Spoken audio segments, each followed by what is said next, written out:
Hi everyone, thank you for having me again. So now we're going to share about our vestibular rehab program, the one that we have in Hospital Rehab Chilas, just so that you know how we manage things there. Okay, one of the reasons why we had this program is because our team was getting referrals from different sources where sometimes the medical issues were not sorted. Sometimes there was more anxiety than problems with the vestibular issues itself. So the best care for the patient was not delivered as much as they wanted to. So decided to come up with a team. We had brainstorming sessions. In these brainstorming sessions, we had to decide how the program was to be carried out, whether it was an inpatient or an outpatient or both. So we went through different stages of deciding and meeting again and looking at the data and trying to move from there. And as we sat down, we also had to come up with different outcome measures for different team members to see which one would work best for our patients as well in our setting. Okay, so let me introduce to you some concepts that we use in rehab. Medical stability is something that is very important. Having a patient that is not stable medically or even from the vestibular pathology would make that patient at a disadvantage to be able to gain the best out of rehab.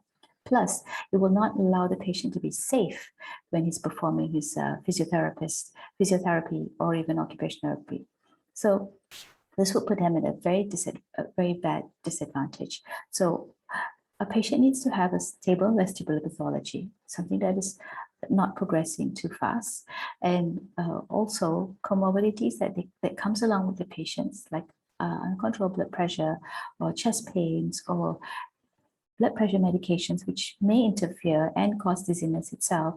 All of those things need to be optimized first before the patient can go through therapy sessions.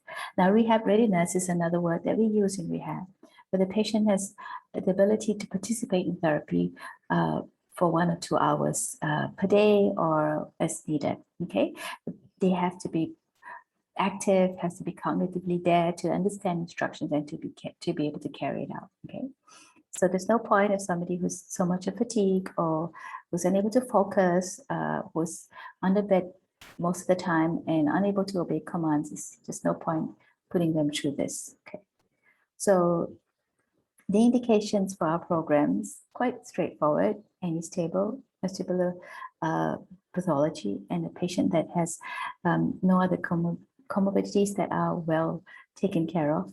He may be poorly compensated. Remember, we discussed about compensated vestibular problems, where he may be poorly compensated, but still will manage them. It can be of any age. We've had geriatric groups as well, and as young as 18. But right now we're focusing on adults, but I'm keen to learn from this course about pediatric management as well. Of any cause, any sort of symptoms, duration or intensity, maybe years, maybe a few months, maybe a few days, okay? The peripheral causes usually, like we discussed, is PPVD, vestibulopathy, that comes through to us, Meniere's disease. Sometimes vestibulopathy can fall under central causes as well.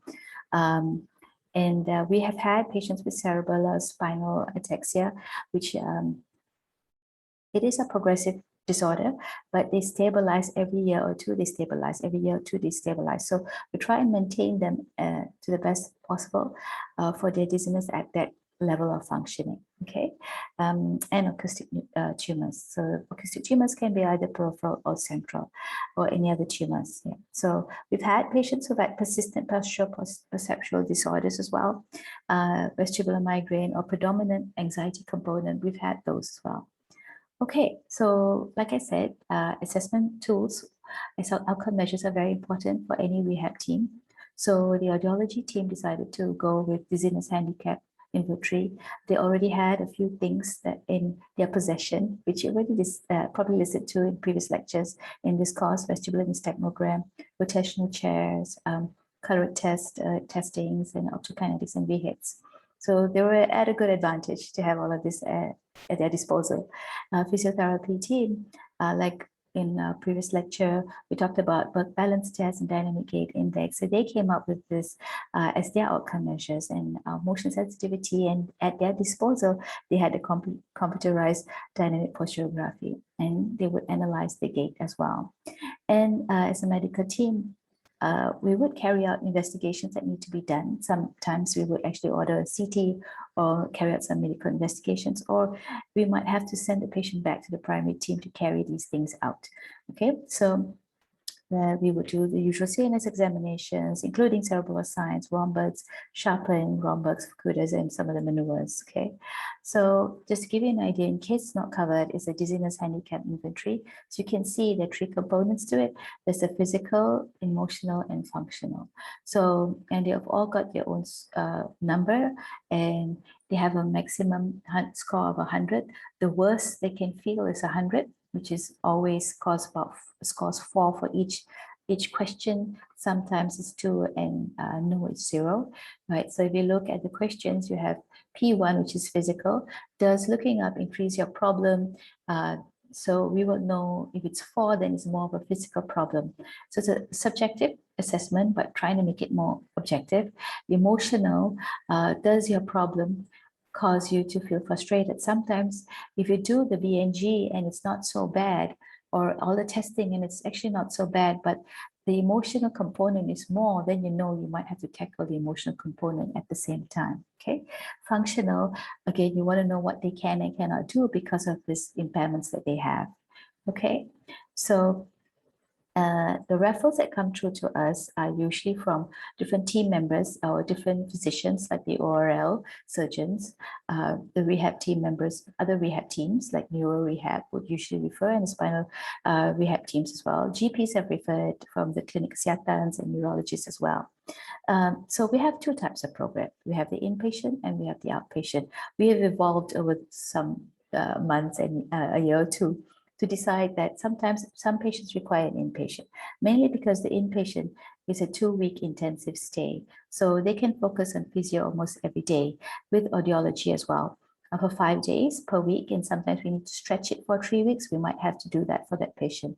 The outpatient usually is 8 weeks. Sometimes we stretch it to 10 weeks. These are weekly visits for those who cannot come in as an inpatient. So they will have both audiology and physiology, and sometimes we have to add either occupational or therapy or clinical psychology. Now, the first 2 visits are usually an assessment to see whether the patient will benefit, and goal setting with the patient, as well as helping them decide which type of program would best fit them. Okay, so these goal setting meetings are very important to help us move the patient along. Remember, it's all about goals. Okay, so then we have, once they're into the program, we have interdisciplinary team meetings. The team meets together. For the inpatient, we meet every week. For the outpatient, we meet every 4 weeks to see at the beginning, the middle, and the end of the program, to see how they're at, what's the problem, any issues, are they progressing, should we step in, things like that. Okay, so this is our flow chart. Like referrals come in, clinics, appointments are given, we reviewed. If they're not stable, we'll send them back to the referring team with the feedback. If they are, they will go through the first assessments. Then we go through the goal setting. We decide for either outpatient or inpatient. On completion of the program, they will get some maintenance therapy for at least a few more times. And with clinic reviews that will be there regularly. And then just before discharge, we prepare a letter for the patients to bring it back to the referring team to let them know how well they've done. Okay, so I'm going to discuss a few cases, just about 3 cases, to give you an idea on how we manage our patients and just to share our experience. So we have a lady who's a 48-year-old lady, a widow, who works as a cook in our hospital. She had right acoustic neuroma and extended into a right cerebellar pontine angle. She required a tumor excision. She presented with floating sensation, dizziness, vertigo, worse on movement, and some reduced hearing on the right. She was able to walk cautiously with a walking frame. Remember, we talked about base of support. So the walking frame is that frame, which is like almost like a square or a rectangle, and people have to carry it forward and then step to the frame. Okay, so that will increase her base of support, and she has more stability while walking. Her ADLs were also limited because walking was a problem. She could do it seated, but the dizziness will also impede her. Her examinations indicated that her muscle powers, both upper and lower limb bilaterally, were 5/5. She had nystagmus. We weren't able to do rhombics, but she would fall, both eyes closed and eyes open. Same with the sharpens. She couldn't do her fukuda or tandems. Okay. She decided for inpatient, and her goals was for ADL independence and to return to work. She was unable to work post-operatively because of the above problems. So initial examination, the vestibular nystagmogram indicated that the saccades and the pursuit was of normal gain. So there was no central pathology. She was on a rotating chair. There was partial loss at higher frequencies, on the left, so suggested of more of a right-sided weakness. Her initial dizziness handicap inventory was 14. That indicated that it was low. The lower the score, the better. It was low. And then we put her, I think the physios put her on the CTP. So the sensory organization test was done for her. If you look at the sensory analysis, she's got two main component for her was the somatosensory and the vestibular component. So remember, she had an acoustic tumor removal, so which means part of her acoustic nerve was also affected. So she may not have the best recruitment for that nerve. So she would have to rely on some substitution. So the somatosensory would be somewhere that we can focus for her. Yeah. So if you look at the strategy analysis of where the ankle and hip strategies, she had more of hip rather than ankle.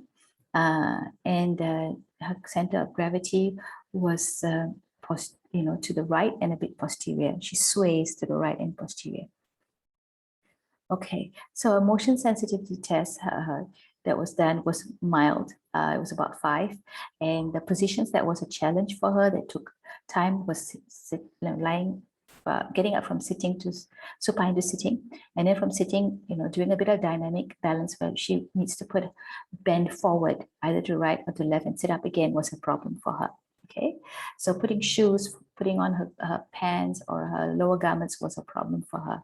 So what did the team do? The team decided to put her on gaze stabilization exercise. Remember, we started her off seated because the base of support would be wider when she sits, and she would have more confidence doing it when she sits. The target was stationary, just moving the head first, and then moving the target and alone, and then moving the head and the target. Okay, then we worked on dynamic sitting. Remember the MSQ, she had problems with dynamic sitting, bending forward and reaching. So we worked on that.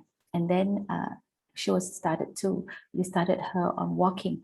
Before that, they strengthened her trunk muscles and her proximal lower limb muscles. Okay, once she was strong, they started walking her with aid and then without aid. Okay, and then with somebody close by and then without somebody nearby. Okay, they challenged her with gaze exercises. Well, when she improved that, they then challenged her with gaze exercises while walking. Initially for short distance and then longer distance and gaze stabilization exercises. And then they did tandem, and then they changed the surfaces. And then they made her turn with tandem and then turn on surfaces. And then she did very functional things like reaching and throwing a ball and catching the ball while stepping on a mat. And the change of surfaces means they put her on a wobble board, on a foam carpet. Yeah, so she did well. So her DHI reduced to 4, her Berg balance scale increased to 55, which means the low risk of fall. Same with dynamic gait index went up to 23. So her repeat SOT showed that she improved in somatosensory. So that was the physical therapist target. Yes, like I said, vestibular part was difficult to correct. Okay, she improved in ankle strategies, and her COG was more aligned to the center, but there was a little bit of an anterior sway still, anterior sway, but she could correct herself better. She could go back to her work with target breaks. The occupational therapist taught her on a self-care while walking and or standing. Her symptoms reduced. She had a bit of headache, but that reduced. And then they went to her job area to see how she could do her job. That's what the occupational therapist did. They could see that she needed some rest because she would get fatigued. So they gave her targeted breaks, and she's now able to work, and she works well. Okay, the second case is Madam AR. She's a lady with pontine intraparenchymal hemorrhage. She was treated in conservative manner. She had left-sided weakness, very mild, as well as left-sided reduced sensation to pinprick and light touch, loss of nasolabial fold on the left side, vertigo, which would be worse on changing position. And because of the vertigo, if she turned her head to the right or to the left, she would have a lot, it would make her gaze unstable. Because of the gaze unstable, she used to prefer keeping her neck in a particular position. Most of the time, it was most of the time it was, looking ahead, okay? And she wouldn't turn her head at all. So she developed some pain because of that around her neck region, okay? So at examination, there was nystagmus on the left horizontal and vertical. She was Fukuda, she would fall to the right. She wasn't able to do rhomboids. Sorry, her rhomboids was okay. And her cervical examination showed that there was left upper trapezius and anterior deltoid muscle tightness. Now, after a while, it gets into like a muscle spasm. So the muscles become very tight. Now, the physios had tried to help her with some pain management by putting a bit of hot bag or cold bag, trying to help her with the range of motion. It was still very painful for her.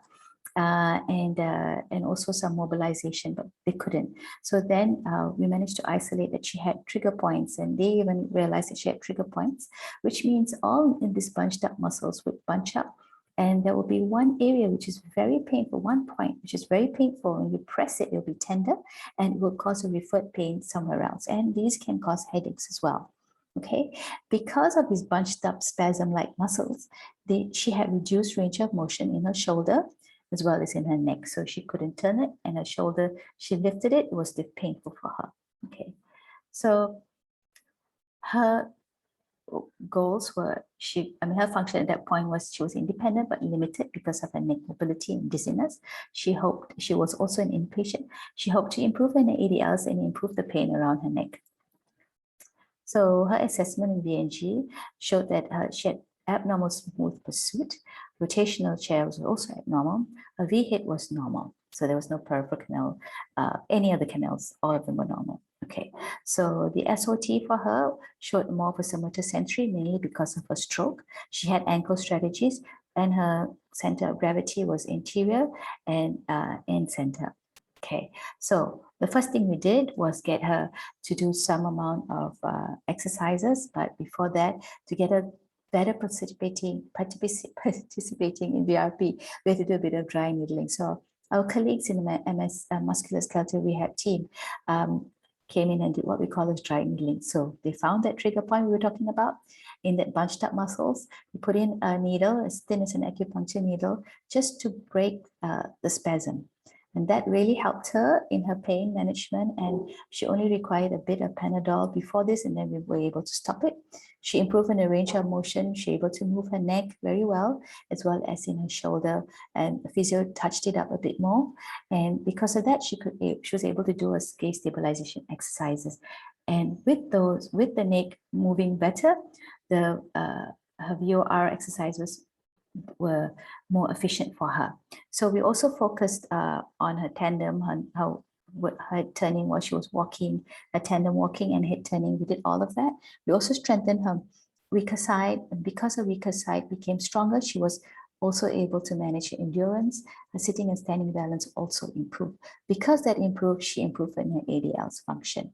So her DHI from 22 reduced to 16. She was also stable at 56 in her BBS, and DGI was 22. Okay, so our third lady is Miss EL. She had a spontaneous mid-brain bleed, almost like a mid-brain stroke with some amount of hydrocephalus because of the mid-brain tightness. She required an extraventricular drainage, but because it's not exactly an that's an error there, typo there. So she because of the bleed, she had a right third nerve cranial palsy and mild left hemiparesis. She also complained of blurring of vision, poor balance, and she was able to walk, but very slow. She we could do her ADLs also, but very slow. Okay, she needed to use her vision a lot. Okay, so her cranial nerves, she had, because of the right cranial nerve palsy, third nerve palsy, her position of the eye was downward and outward, and she also had the eyelid was closing most of the time. Power on the left was good, was not that bad, was about 4 or 5, just needed some strengthening. Nystagmus was horizontal. She had some cerebellar signs. Her rhombox was normal. Her gait was short stepping, slow turning, and walks very cautiously. I'll show you her video in a bit. So if you can see, her SOT was purely, this is an improvement one. Yeah, I don't have the first one, but this is the better one. Her vestibular, initially, I think her first one had vision as well as vestibular, but she improved to just vestibular alone. Okay, she had both ankle and hip strategy. That's why her walk was a bit off. Center of gravity is center, but a bit posterior for sway. She improved with the BBS with the treatment to 50, DGI to 19, and DHI reduced to 16. Now she was slow, but her 6-minute walk test was better. It was way below 100 and then improved to 126, which is closer to the norm. 10-minute walk test is 45, is also closer to the norm. Okay, so the VNG showed low gain in pursuit and Saki. It's a bit difficult to do VNG with just one eye, which the nystagmogram can pick up. Rotating chair was normal. So because gaze stabilization was limited for her, so the main exercise was focused on by the physio. So they did more of balance, different surfaces, again, wobble board, obstacle training. When you say obstacle, means you have to step over an obstacle. So that requires to do what we call a single leg standing.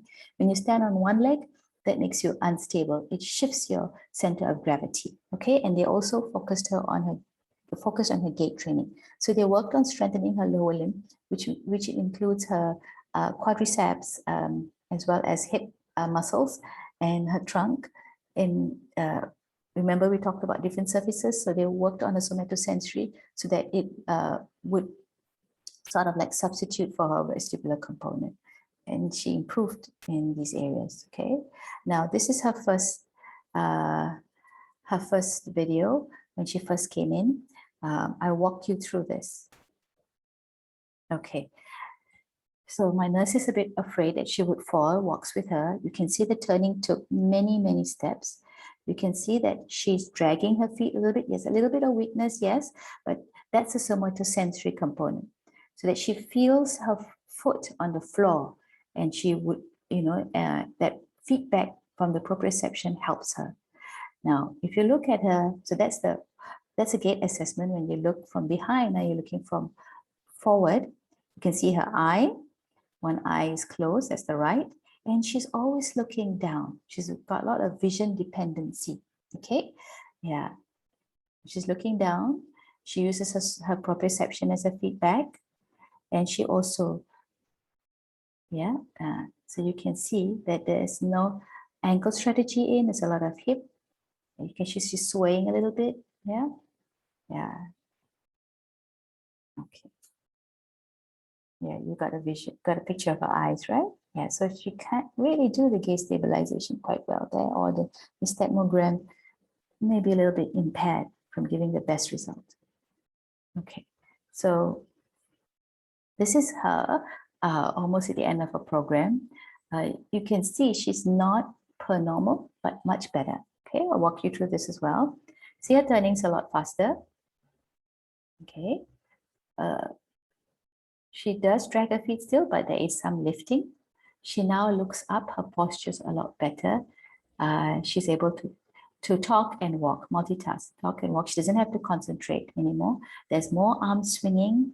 There's more ankle and strategies rather than hip. There's still hip, there's still ankle, okay? But you can see that she's at a better position. Okay, she improved after this when she came for an outpatient. She maintained her exercises at home, and she's no longer slow. She's back to pre-morbid, so to say, but her eyes still needed some follow-up with the ophthalmologist. So these are my references. So thank you for having me.